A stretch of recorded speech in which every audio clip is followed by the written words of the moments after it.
Day 3 mini ಬ್ಲಾಗ್ಗೆ ಸ್ವಾಗತ. ಇವತ್ತೆಲ್ಲಿ ಔಟ್ಡೋರಿಂಗ್ ಹೋಗ್ತಾ ಇದ್ದೀನಿ ಅಂತಲ್ಲ, ಎಸ್ ಇವತ್ತು ನಮ್ಮ ಮನೆ ದೇವರಿಗೆ ಹೋಗ್ತಾ ಇದ್ವಿ.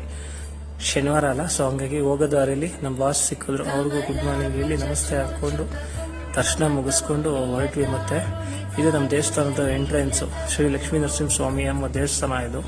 ಸೊ ದೇವಸ್ಥಾನದ ಹತ್ರ ಹೋಗಿ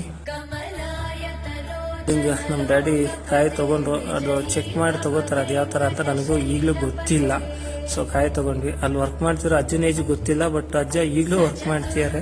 ನಾವು ಆ ವೇಜಲ್ಲಿ ಏನು ಮಾಡ್ತೀವಿ ಗೊತ್ತಿಲ್ಲ. ಇದು ನಮ್ಮ ದೇವಸ್ಥಾನ ಲಕ್ಷ್ಮೀ ನರಸಿಂಹ ಸ್ವಾಮಿ, ವರ್ಕೆಜಯಪುರ ಅಂತ ಕರೀತಾರೆ. ಇದು ದೇವಸ್ಥಾನ ಒಳಗಡೆ ಹೋಗಿ ದರ್ಶನ ಮುಗಿಸ್ಕೊಂಡು ಅರ್ಚನೆ ಮಾಡಿಸ್ಕೊಂಡು ಅಲ್ಲಿಂದ ಸೀದಾ ಹೋಗಿದ್ದು ಊಟಕ್ಕೆ. ಪ್ರಸಾದ ಸಿಕ್ತು, ಊಟ ಮಾಡಿದ್ವಿ. ಪ್ರತಿ ಶನಿವಾರನೂ ಊಟ ನಡೆಯುತ್ತೆ ಅಲ್ಲಿ. ಆನ್ ದ ವೇ ಬರ್ತಾ ಒಂದು ಒಳ್ಳೆ ಸಾಂಗು, ಗೆಲ್ಲುವೆ ಒಂದು ದಿನ, ಗೆಲ್ಲಲೇಬೇಕು ಒಳ್ಳೆತನ. ಮುಗಿಸ್ಕೊಂಡು ಒಂದು ಪೈನಾಪಲ್ ಜ್ಯೂಸು. ಇವತ್ತಿನ ಬ್ಲಾಗ್ ಮುಗೀತು.